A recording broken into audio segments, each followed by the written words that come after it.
पौराणिक युग में शांतनु नामक एक सिद्ध साधु थे। इनकी पत्नी भी एक सिद्ध धर्मपरायण नारी थी। कहानी उस समय की है जब शांतनु और उनकी पत्नी बहुत वृद्ध हो चुके थे और उनकी आंखों की रोशनी भी चली गई थी। इन दोनों का एक पुत्र था जिसका नाम था श्रवण कुमार। श्रवण कुमार बहुत ही सरल स्वभाव का व्यक्ति था। माता पिता के लिए उसके मन में बहुत प्रेम एवं श्रद्धा थी। वो दिन रात अपने माता पिता की सेवा करता था, अपने माता पिता का बच्चों की तरह लालन पालन करता था। उसके माता पिता भी स्वयं को गौरवशाली महसूस करते थे और अपने पुत्र को दिन रात हजारों दुआएं देते थे। कई बार दोनों एक दूसरे से कहते कि हम कितने धन्य हैं कि हमें श्रवण जैसा मातृभक्त पुत्र मिला, जिसने स्वयं के बारे में ना सोचकर अपना पूरा जीवन वृद्ध नेत्रहीन माता पिता की सेवा में लगा दिया। इसकी जगह कोई अन्य होता तो विवाह के बाद केवल स्वयं का हित सोचता और बूढ़े नेत्रहीन माता पिता को कहीं छोड़ आता और खुशी से अपना जीवन व्यापन करता। जब ये बात श्रवण ने सुनी तो उसने माता पिता से कहा कि मैं कुछ भी भिन्न नहीं कर रहा हूं, यह मेरा कर्तव्य है। जब मैं छोटा था तब आपने मुझे इससे भी ज्यादा अच्छा जीवन दिया और अब मुझे ये सौभाग्य प्राप्त हुआ है कि मैं आपकी सेवा करूं।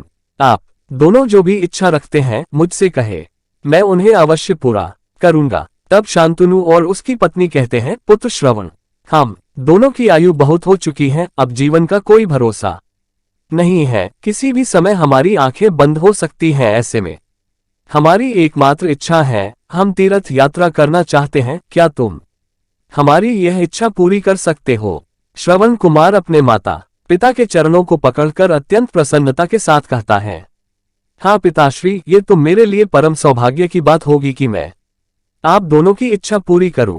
श्रवण अपने माता पिता को तीर्थ करवाने हेतु एक कांवड़ तैयार करता है, जिसमें एक तरफ शांतनु एवं दूसरी तरफ उनकी पत्नी बैठती हैं और कांवड़ के डंडे को अपने कंधे पर लादकर यात्रा शुरू करता है। उसके हृदय में माता पिता के प्रति इतना स्नेह है कि उसे उस कांवड़ का लेश मात्र भी भार नहीं लगता। अपने पुत्र के इस कार्य से माता पिता का मन प्रसन्नता से भर उठता है और वे पूरे रास्ते अपने पुत्र श्रवण को दुआएं देते चलते हैं।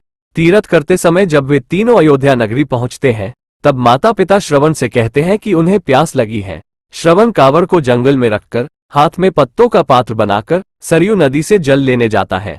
उसी समय उस वन में अयोध्या के राजा दशरथ आखेट पर निकले थे और उस घने वन में वह हिरण को शिकार बनाने के लिए उसके पीछा कर रहे थे। तभी उन्हें घने जंगल में झाड़ियों के पार सरयू नदी से पानी के हलचल की आवाज आती है। उस हलचल को हिरण के पानी पीने की आवाज समझकर महाराज दशरथ शिकार के उद्देश्य से तीर चला देते हैं और उस तीर से श्रवण कुमार के हृदय को आघात पहुंचता है, जिससे उसके मुंह से पीड़ा भरी आवाज निकलती है, जिसे सुन दशरथ स्तब्ध रह जाते हैं और उन्हें अनहोनी का एहसास होता है और वे भागकर सरयू नदी के तट पर पहुंचते हैं, जहां वे अपने तीर को श्रवण के हृदय में लगा देख भयभीत हो जाते हैं और उन्हें अपनी भूल का एहसास होता है। दशरथ श्रवण कुमार के समीप जाकर उससे क्षमा मांगते हैं। तब अंतिम सांस लेता श्रवण कुमार महाराज दशरथ को अपने वृद्ध नेत्रहीन माता पिता के बारे में बताता है और कहता है कि वे प्यासे हैं, उन्हें जाकर पानी पिला दो और उसके बाद उन्हें मेरे बारे में कहना। और इतना कहकर श्रवण कुमार मृत्यु को प्राप्त हो जाता है। भारी हृदय के साथ महाराज दशरथ श्रवण के माता पिता के पास पहुंचते हैं और उन्हें पानी पिलाते हैं। माता पिता आश्चर्य से पूछते हैं, उनका पुत्र कहाँ है? वे भले ही नेत्रहीन हो पर वे दोनों अपने पुत्र को आहट से ही समझ लेते थे।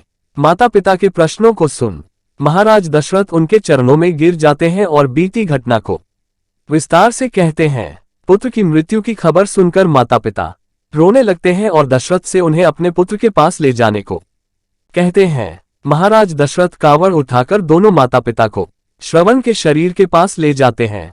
माता पिता बहुत जोर जोर से विलाप करने लगते हैं। उनके विलाप को देख महाराज दशरथ को अत्यंत ग्लानि का आभास होता है और वे अपनी करनी की क्षमा याचना करते हैं। लेकिन दुखी पिता शांतनु महाराज दशरथ को श्राप देते हैं कि जिस तरह मैं शांतनु पुत्र वियोग में मरूंगा, उसी प्रकार तुम भी पुत्र वियोग में मरोगे। इतना कहकर दोनों माता पिता अपने शरीर को त्याग मृत्यु को प्राप्त हो जाते हैं।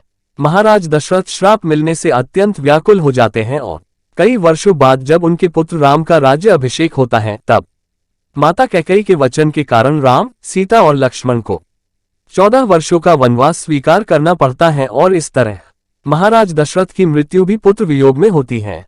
अपने अंतिम दिनों में उन्हें शांतनु के कहे शब्द याद आते हैं और वे राम के वियोग में अपना शरीर त्याग देते हैं। हमें ये कहानी यही शिक्षा देती है कि बिना लक्ष्य को देखे उसे भेदना कई बार आपको गलती का पात्र बना देता है और आप ना चाहते हुए भी दूसरों के दैख का कारण बन जाते हैं। ये थी श्रवण कुमार की कहानी। अपनी माता पिता भक्ति के कारण ही श्रवण कुमार पुराणों में जीवित हैं।